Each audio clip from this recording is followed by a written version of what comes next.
Good afternoon, it's Shirley with Spirit of Matter in my Inner Cosmology episode, where it's more like a vlog, a blog, or reflections. And the chosen one for this is my Pluto square Pluto, which has perfected and now it's going to be going through this actually as Pluto changes from Capricorn to 0 degrees Aquarius. Before I go on, just to take a look at the chart. So, Saturn day, Mercury hour, Moon in the 12th house, um, ruler of the ascendant in the 11th, that's Venus, and the Moon ruling the midheaven. And it's quite in alignment with what I'm here to talk about. Mercury in the 11th, applying to conjunct Black Moon Lilith, and separating from a trine with Chiron. Sun exactly opposing Pluto, squaring the nodes. So to all my Cancer ascendants, um, uh, my blessings. I get a virtual hug, as well as my Capricorn ascendants. But back to the topic. So I'll show you instead of just talking about this, because it is an astrological chart. So chart, let's do a chart, transit chart, which should include my natal chart. Yes. So in the inner circle is my Pluto in 0 degrees Scorpio retrograde. And now Pluto is in the 29th degree of Capricorn. So I've had, when Pluto was in 0 degrees Aquarius, I've had a touch on the Pluto square. Now it's going back to Capricorn and back again and back to Capricorn, back again. So this is going to be quite some time of Pluto square. This happens between the 9th and the 12th houses. If you take the Pisces ascendant, which I do. Another way to see it is as if you take the Aries ascendant as the 8th and 11th house. But following what happened with Saturn, I do believe that this is the 12th, so it's Pisces. And I want to go over, when Saturn got into my 12th house, going from the 11th and the 12th into the 12th, especially when the 11th is Capricorn, because you climb a mountain in society, and then into the 12th, you take almost nothing with you into the 12th. Okay, you take no authority, you take no, how should I say it? And for me, it was actually sort of like an exile, because I was running to Netherlands for a while. And the thing is that you climb a mountain in the 11th. Okay, that's how it was for me. You climb a mountain because it was Capricorn, so Saturn. You climb a mountain in the 11th, and you learn and you study and you express yourself, and then suddenly people see you as an authority figure, which was funny because I was talking about the pitfalls of authority. And then you go into the 12th. It's a whole different ballgame. It's like you don't take anything with you to the 12th in the sense of the 11th. And Saturn's in my 9th house. So there were beliefs that really needed to go. And in the annihilation of beliefs, something was formed that is somehow stable. And that thing that was formed kind of came like out, a voice within the void. And right now we haven't traditionally void, of course, moon. So really a voice within the void, because you see, that worldview has a pitfall, that worldview won't save the day always. And it's kind of like both a combination of many things, but also it's kind of like you've lost every faith, and within it you still have faith. It's something that I can't really explain. It was very difficult, as all 12 houses, transits. This was a long one. It was Saturn, and Saturn was square in Uranus. So grow up and rebel. I call this grow up and rebel. Now, Pluto is about to enter my 12th. And so with Pluto, I have Pluto on the nakshatra. I don't remember the name of the nakshatra, but it is a nakshatra that's related to desiring to know everything about everything. It's that person that wants to know everything about everything. And with the Pluto in Capricorn, social groups have been a point of knowledge. Okay, what is gaslighting? What is cult? Cults in everywhere, gaslighting everywhere. And basically, now I'm getting to secret societies. And it's funny because as far as I remember myself, I had a series of ideas that seemed good at the time, and then I was educated about why they're wrong, basically, including some of the inventions that are being put to use.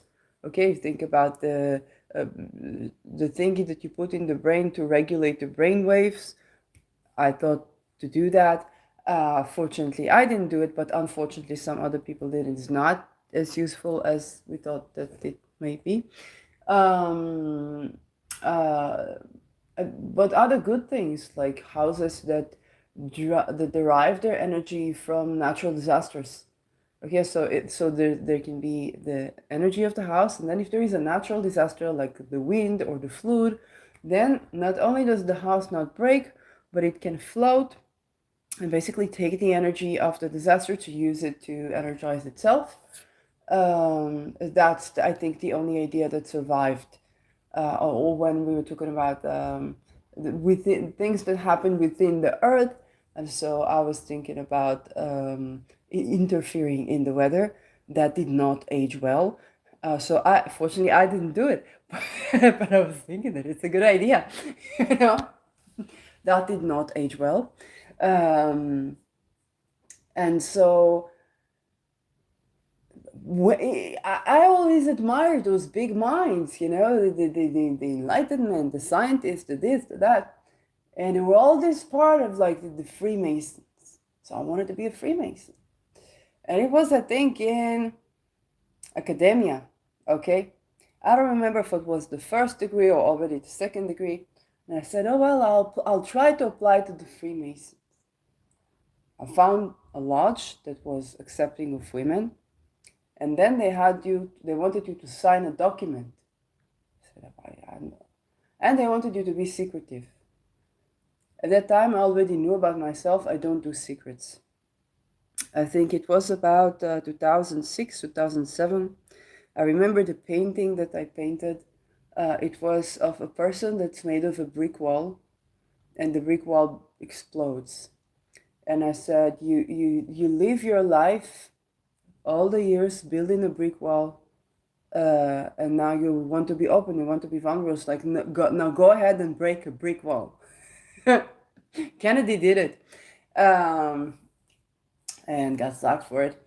But the thing is that I from then I stopped doing secrets. Like I had this Plutonian secrecy thingy, but then I was like setting the intention to shed light on myself, kind of like to be of the light, right?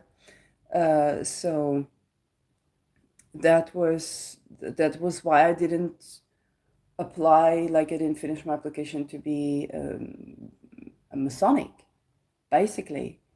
And I did not know that they do rituals. I did not know any of that. They said you have to be religious monotheist religious. And I said, oh, okay, I could stretch that. Okay. What, Voltaire was religious, Feynman was religious? No, I'll say some anything. It's not necessarily wrong, um, but the thing is, and it seemed tolerant. Okay, it's like they tolerate you as long as you are, believing some God. So it's like you could talk to these people probably. And I didn't understand like why did they not accept women and all those things. So I didn't join because I don't like secrecy and I was afraid of cultism. Um, and I had no idea how pervasive those type of secret societies or what do they do. So I did not become a Mason. And now, as I'm in this Pluto square, you can already Google things, but the thing is, my Pluto, it's in the nakshatra where you want to know everything about the world. You want to know everything. Literally, I remember the 2007 person that I had a very unhealthy dynamic with him. I had no social skills. He was trying to heal, and I don't blame him because if you went to psychologists or we went to healers, and I know what my psychologists were. So, he would learn things that are not necessarily good and then apply them. So he violated my sexual boundaries. I violated all of his boundaries later because I was afraid that he will attack me. And the thing is that he said, you have a very greedy mind. I said, thank you for the compliment. But this is true. It took me some time to understand. Yes, it's true. You want to know so much. The desire for knowledge is so big that you're like, I want to know this. I want to know this. You're not always ready. And unfortunately, I got hurt for that. But also, there's also the desire to know that it's like you shouldn't be hurt for knowing things. And Mercury is the ruler of my 7th and 4th. Okay, so relationship, marriage, partnership. Pluto also opposes, it's a separating aspect. With Mercury, it's a pliant aspect, it's the ruler. But with Venus, it's a separating aspect. It's opposing Venus in Taurus. So, though this desire for knowledge had to do with my relationships, my intimate relationships. And so I would find myself attracted to people that had something to teach me. Okay. Somebody knew something about something, I get like, oh, who's this guy? But unfortunately, with this hard aspect, then the power relations, it comes through crisis. And there are things that I don't know exactly what to tell you, but what I would run out into, the difficulties I would run into, first of all, arguments of the type that one person tries to force their opinion on the other, and both are being very persistent about this. But then because there was power differentiation, so I expected them to be the grown adult. Okay, that made it even more complicated. But then I also wanted to be equal. So I wanted to show that I'm a grown adult, which makes it quite difficult to tackle in general. But then there would be certain beliefs about women. Some idealizing. If I take it to the 2007, there was this, I believe that woman is a god. The god is a woman. So immediately I understood that it is not something to be like this. It's nothing good will come out of this belief. You know, I have to be God. I do definitely believe that we are divine. And I said, well, why do you believe so? And they said, they can bring babies, which is beautiful. It's nice. And I said, what about women who might not want to bring children? so, So it was an interesting, it's an intoxicating conversation, but it does not make for great intimacy. You can understand that. And then there would be all kinds of like ideas about women that were very, very strange. I didn't understand what's going on. One of my good friends, actually not really, he had a Jupiter in Virgo and a stellium in my 11th house. So 10 years we know each other. And when I did my channeling experience, he was afraid that I would connect with my ability to channel, and so I will be able to control him. Which I like, the whole point of it was to be liberated and free and not to control, to live and let live, not to control anybody. But he was honest enough to speak his fear, which is way more than any other person would probably around do. But that fear stemmed from what he was taught by religion. Okay, you can see how the ninth house plays into this. So at least he spoke with me about his, understood what was going on. But in other occasions, I didn't even get what was going on. Okay, even in academia, I remember the person that they were basically harassing me. Okay, they was also doing something. I'm not saying they were psychically attacking me on purpose, but it was definitely they were doing something with the energy, and I think it was like a coping mechanism because they also endure trauma, and they would control others by coping mechanisms, so like something like that. So you can understand how terrifying it is to be in the vicinity of such a person, right? So I fled for my life. But then I had to speak in order to heal. Okay, and that's another part of Pluto, Pluto Mercury. You speak, it's like a life or death. You have to speak up in order to heal. And I remember when he told me about we had the case of the dean that was also a sex offender who was convicted, and nobody did anything. They convicted him and kept him. And he said he talked about power or the desire for power. It's kind of like trying to have this self-reflection. And I remember when he talked about I think fascism and that men kind of like the serve in the army, and then they are hating on women because they did not have to go through this. So they're violent to women, like they like each other more than they like women. That was being, that was him being honest. Um, but that was also kind of like, hey, beware. Okay. It's like that's how they feel about women. Okay, it's like, hey, beware. And eventually it got, with my psychologist, to a certain situation where I would see stuff, but I wouldn't know where or whom or what, and I still don't know. And out of the blue, he would act out, which eventually became violent towards me. Out of the blue, he acted out. And I'm like, what has this to do with what has been up until now? It's like, up until now, even if it's not okay, not this, not that, it was like, okay, but up until now, between us, we were sort of like, okay. At least I believed so.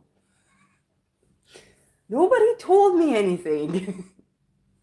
And then they have all these beliefs and they act out, and you don't even know why they act out. And apparently, those things have to do with something they believe in or a cult that they are a part of. And it's very, very weird to be the intimate partner of such a thing. So the way that I would discover these things would be through crisis. It's like, whatever happened to you?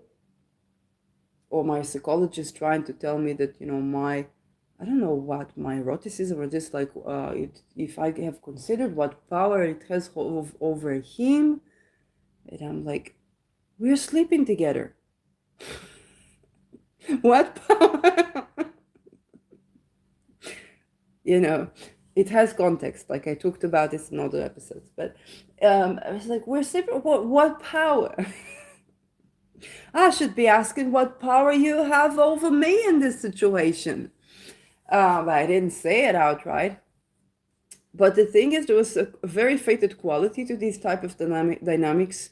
Upon the breaking up, there was very difficulties, but also coming like from multiple lifetimes or something like that, or seeing something alongside humanity. It's maybe not necessarily our lifetime alongside humanity. It's an outer planet.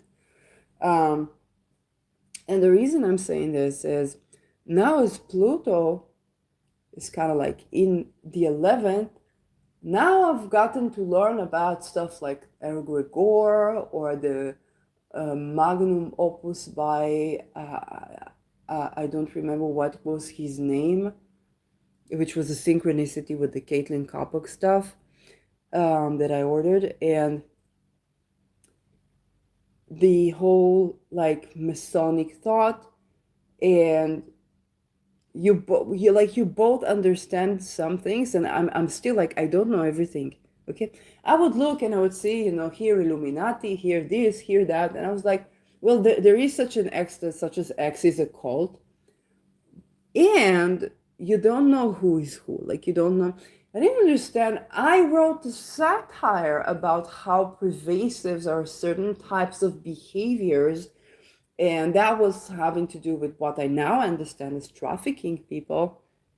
But I did not get like how and I still don't. I'm learning about this whole like Masons stuff like that, because you listen to the text, you can say, well, like Hitler could have wrote that. Like Hitler could have written that. I'm sure if I will find a copy of Mein Kampf, I will find some things that are quite similar to that. But at the same time, they kind of speak about this like morality and judgment. Yeshayahu Leibovich said about Hitler that he was a very moral man. He had his morals. And if you take a look at the 32 degree, which I'm only right now listening, and the 31 degree, and this notion that basically justifies slavery among people, and they make it so that the logical connection, they make it, they drain it from nature. And it's not that I don't understand that we are also consuming things. I've had this problem in 207, okay, 206, 207, it was just my thoughts. As Pluto was about to go over my midheaven, I was called to go to a great trip, but I was in a very difficult mental overwhelm. And the thing is, I totally get, like, they look at nature and they're like, oh, people like that too. Not all people are free. Not all people, it's like, you eat this, you eat that. So this person built your thing, but we also understand that this is a great fallacy, because the outcome was the two world wars. Because the outcome were ideologies that justified slavery. And I know that white people did not invent slavery, okay? They were looking at nature, and then they were looking at indigenous communities, and then they were trying to make sense of it, okay? And so recently I was thinking about, Hitler got slacked for it, but everybody was doing it, okay?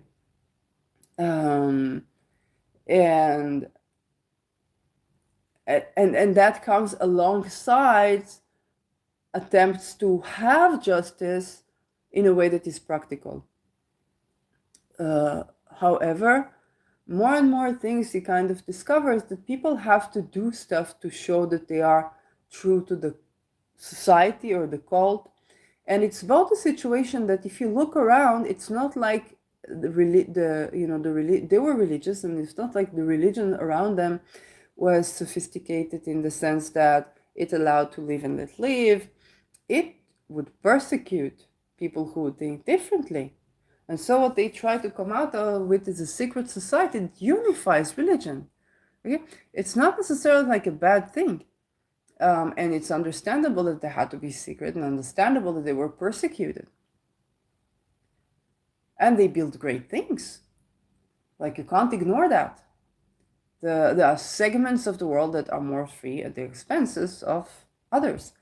Um, so, or perhaps there are other segments of the world that are free that perhaps would not have been free had white people been enslaved by, um, indigenous people. Um, Not only black people. We know that black people enslaved white people, but yeah. And so it's a very intricate. Okay, it is a very intricate thingy. And as I'm delving into this, um, I understand that these like Mason guys and their teachings, which I'm glad that the teachings are being exposed because, hey, I don't do secrets, so it's good to know what they're studying. That's what I mean. Like that was what I was there for. Like I didn't think about rituals or this or clans or those have like let me down very soon.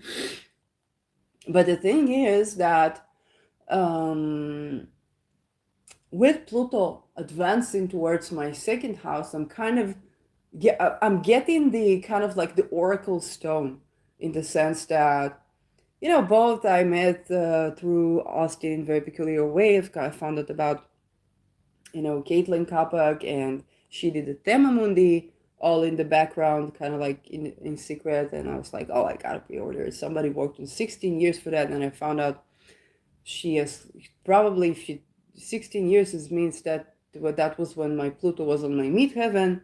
So there's something there for me too, and indeed it connected me with so many things that I was like, okay, this is very weird. It seems like the synchronicities that everyone are having versus the synchronicities that I am having.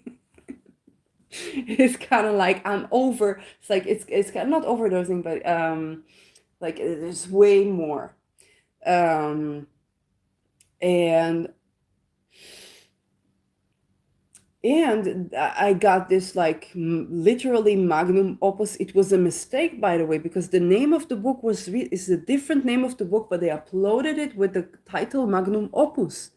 Okay, I don't remember what's the name of the person. Eric something, I don't know. Has this 32 or 33 degrees for the Masons and building a lodge and like the everything of it. And I'm getting like the oracle stone for this Western knowledge that I was kind of spiritually raised upon. Every idea that I ever had when I was 12 years old, and I came to my mama and I said, Mama, wouldn't it be wonderful if all people had like the access to everything? Like and then she looks at me and I'm like, what? She says, that's communism. I'm like, what do you mean? And I was like, what's so wrong about communism? Then, of course, I discovered what happened with communism. And then I thought, and as I learned about capitalism, I said, oh, isn't that wonderful? You have your own thing. Everybody has their own thingy. That's so beautiful. And you grow your land. It's like, yeah, that's so beautiful. And it's like, that did not age well. That's also including slavery. But how is slavery capitalist? It's not. But that's what they did with that. Um, and so I was reading about Einstein, and then I wrote about the A bomb. And at first, what I ran into it was his quote around something around the A bomb or the use of it or the aftermath. And it took me I think, a decade or two to learn that he called. I don't remember who was the president then. He called the U.S. president to initiate this project. He was like, Hitler is going to do that. We gotta be there first. So he initiated that, and later the story with Oppenheimer was like he was the head of Los Alamos, but then he was also for denucleifying the world, if I'm not mistaken, and not wanting to develop the hydrogen bomb. So that type of worldly events was like a series of really good ideas that seemed like a good idea at its time. Really, this should be really genius, and you feel like, oh, you really admire all those people that have been a part of the creation of society, and then you find out that they thought that the vagina is going to kill them. Um,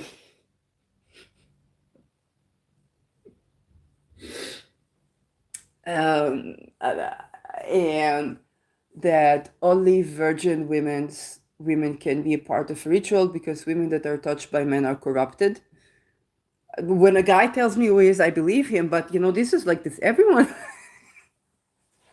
you know, and all these things kind of began to build up as I was getting to that which I desired, in the sense of, and it was not for me. It was not in a form of desiring of a partner. I even said something very stupid when I was in 2007.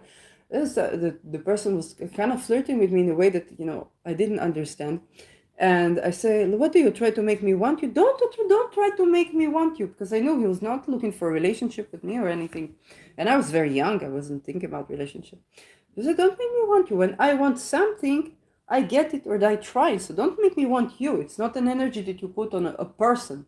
Yeah, you put it on an idea. You put it on, you don't put it on people. So don't try to make me want you.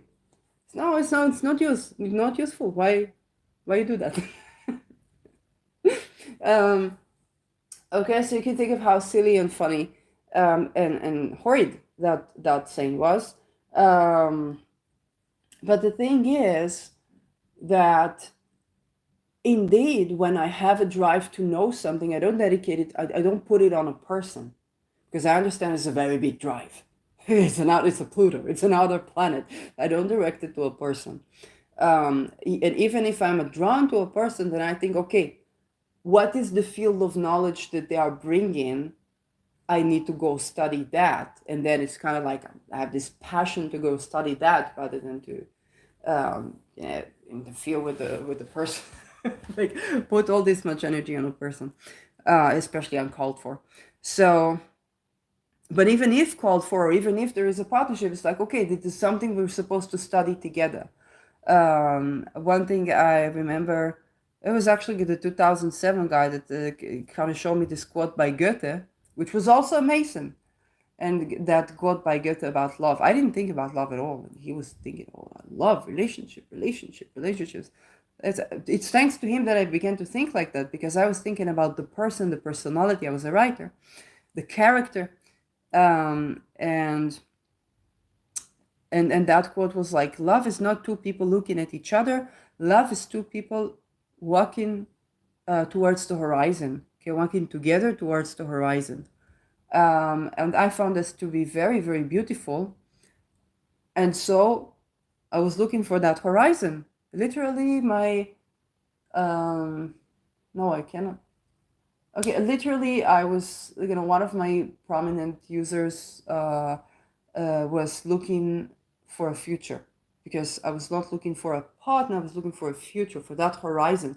What is a good horizon for me to strive towards and enjoy the road? Okay, and the partner that tags along with it is respectful and supportive of this path. This is the partner that I will be with, because this is what's good for me. Okay, so you can do stuff with great passion, but you need to direct it correctly, and you need to be very, go to the essence of things.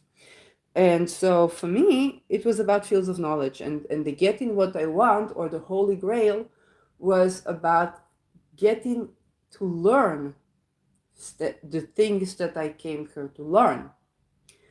And now with the 11th, so I learned, first of all, I got to the academia, which I didn't have the money to do.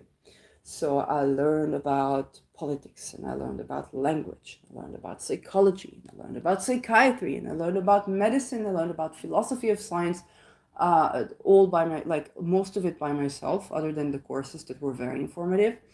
And I came up with theories, and I changed my theories, and I learned about the body-mind question, and the this question, and the that question, and the near-death experiences, and some types of criminology. It was very, it was climbing the mountain of knowledge.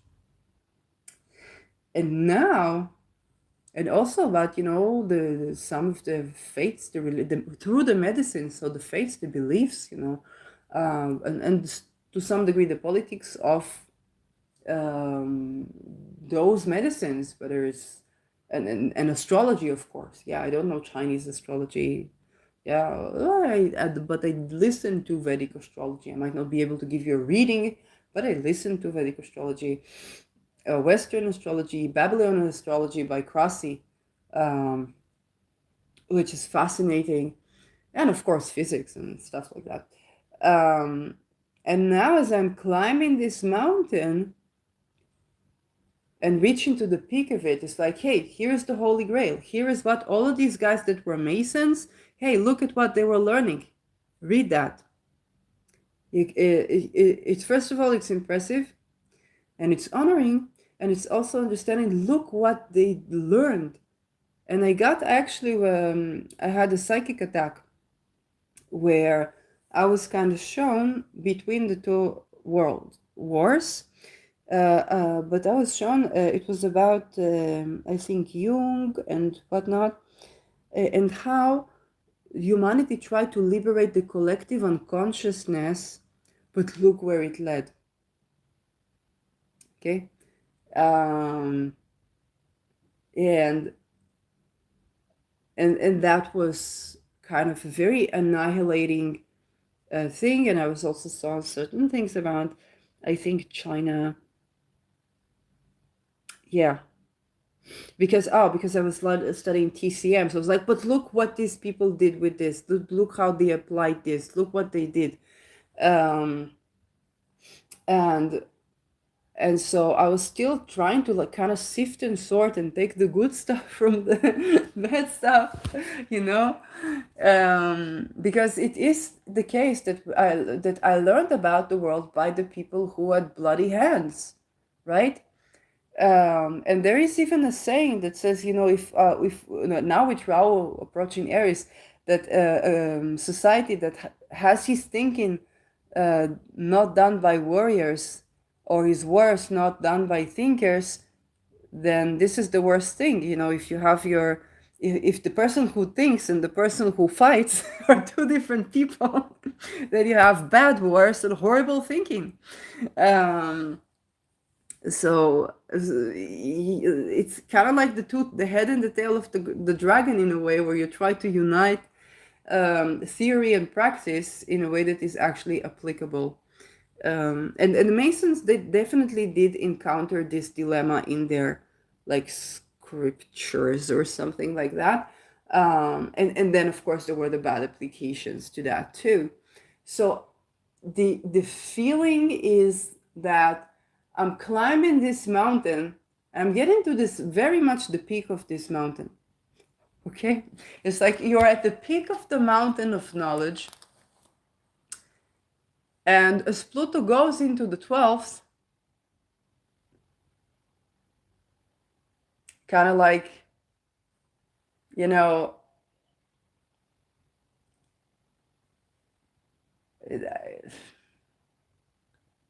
I don't know, like it's something that I can't, I don't have words for. I don't have words for, because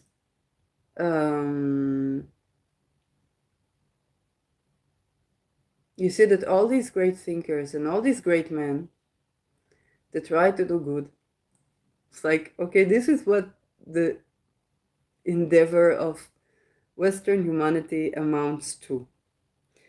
Now, now what? Now what? You know?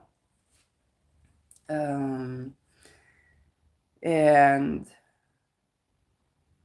there's just something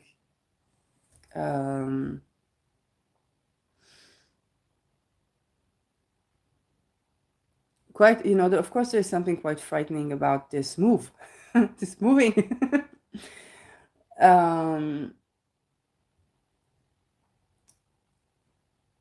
And I think that the meaning of all of this is the very point of being at the, what's the meaning of all of this?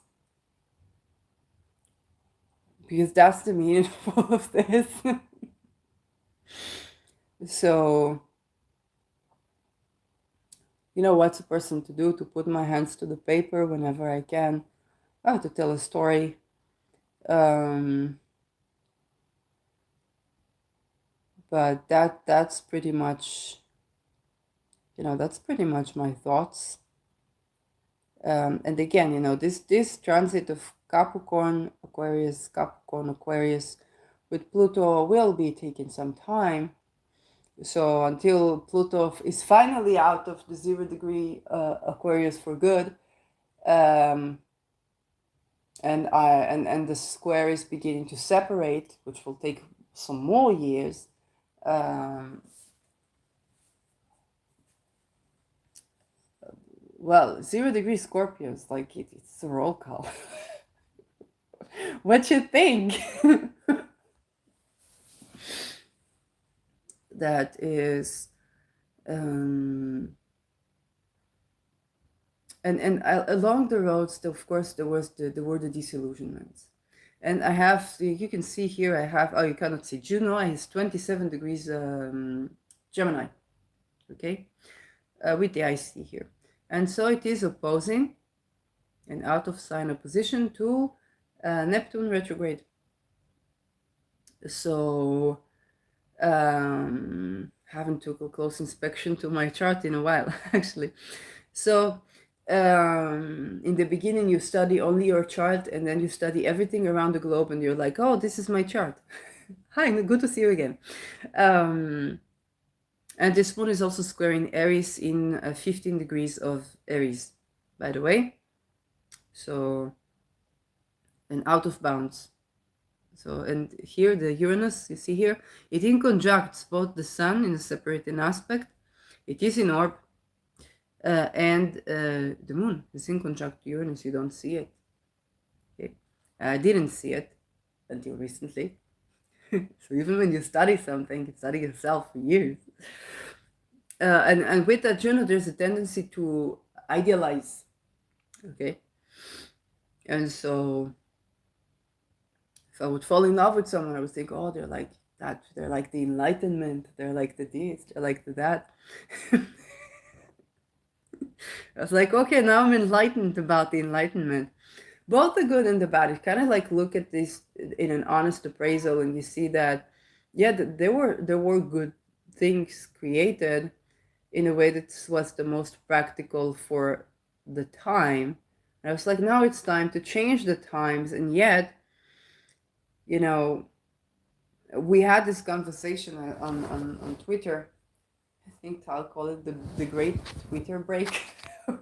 the great week Twitter break or Twitter block. That was just for the Pantheon. And in this community, the Pantheon is real.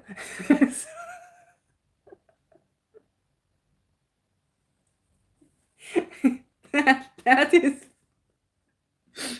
that's just the way it is. But I was thinking, what was I thinking about the whole thing that happened? Kind of Me Too come homes. But the thing is that I don't remember what I wanted to say. And this is the spirit of the times. Okay? This is the spirit of the times. Because you reach all these very fascinating roads of knowledge. There are crises along the way, and you idealize things, and you reach appraisals, and you did. Oh, I was talking about women. I said, us women, you know, because there were some women suggesting that we should do like a standardization or organize like the academia. You know, I'm a survivor of attempts to put me in trafficking in academia. That was the Me Too. Okay, you say no to that, and then you get slacked for it. That was the Me Too. We didn't know. We're just like, that's so weird. Like somebody's been mistreating us. We're just like not going for where they're heading. And so I was like, okay, now us women, we only know to liberate ourselves the way men did. Okay? Like we only know to do what men did to liberate ourselves. This is what we know. Men did magic, we do magic. We did magic, men did magic. So a woman will get fit and wear a gun or whatnot. But it's kind of like I'm just standing at this and I'm looking. Okay, this is the pinnacle of society, of Western society. It is really like the holy grail of Western society. This knowledge is being exposed. This is how great men attempted at liberation, at justice, at everything that we want for ourselves. And we got a lot out of it too. Okay, just by saying, well, everybody has the right to property, the right to defend themselves, the right to the body. You touch me and I don't like it, you're dead. And it's legal by the Constitution. Okay, we got a lot out of it too when we managed to do this. But it's kind of like something more is needed, and it's not at the woman level, it's at the humanity level. And I don't know what it is. I've learned all this much, and I don't know what it is. Like we've been there. We had decentralization, then we had representation within the decentralized stuff, and then we had corruption. Then we had how to deal with corruption. It's like, okay, what's now? I don't know. We tried so many things. We definitely did try so many things in humanity. But then also the necessity is also quite tremendous. It can't be that, we keep slaughtering people. It's like, okay, they really looked at it, because if you look at it like that, you Mein Kampf becomes like your Bible. Okay, because like, oh, anyway, I will have to survive anyway, I will have to fight anyway, I will have to, okay, but your existence, it takes the breadth out of existence like this. And there's a great necessity to have, to live and let live, to simply enjoy life. I'm not of the people who believe we came here to suffer or something. Maybe some people are more adventurous, but it's not like I believe we came here to suffer. And everything you learn, when I try to take responsibility of my financial situation or change, depressive moods or whatnot, then you kind of learn how to think positive, and you learn, oh, they taught you that you have to work hard for every penny, and you have to this, and maybe you need to release that. And I really saw that, if I'm working hard for every penny, and I'll just take a job because, like, I'll just, do what I need to do to survive, and eventually I end up very sick. The money goes out. So, haven't found the golden way. Not since 2007. Well, I was having this conversation with the guy. Said, you need to find the golden way. I don't know the golden way. I'm looking for the golden way. Seeing the colors. I'm seeing the colors, the pride flag. But what more do you want? I don't know. I don't know what is that golden way. And I do see that just like I think that the prices that we paid for a lot of our advancements are beyond. It's not our advancements, just like there are illusions of advancement at this point. That's more like it. There are illusions of advancement, and there are people. It's not that they're not even paying the price for advancements. Like everything that these Freemasons were talking about is changing from the core. So there is hope that something good is coming. Because, hey, if everything is falling apart from the core of the egregore of the entire society, well, it's probably in favor of something better. Maybe that golden ages thingy. But I am really like, I don't know. It's like I don't know what's the meaning of all of this. It's very nice to feel intelligent and to have learned this thing and that thing and that thing and that. It's like um, I'm not more useful than any other person for doing that. But it feels nice to know things, but it feels nice to connect. Um, yeah, there is connection actually at this point, which I didn't expect. Just a sudden feeling of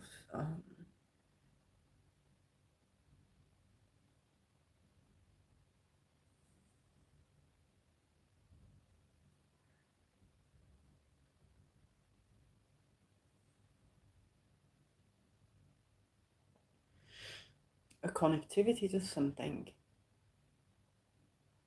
that I didn't expect.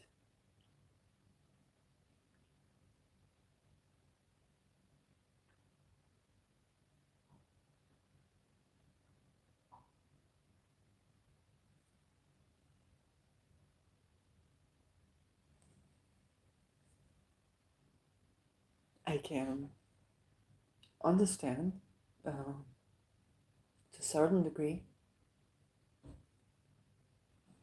certain experiences of certain people that are from all walks of life, that are men, that are women.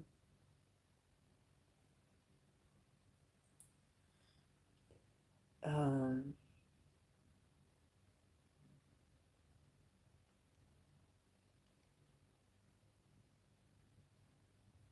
yeah, it's that dissonance where the annihilation of things kind of brings something out of the void.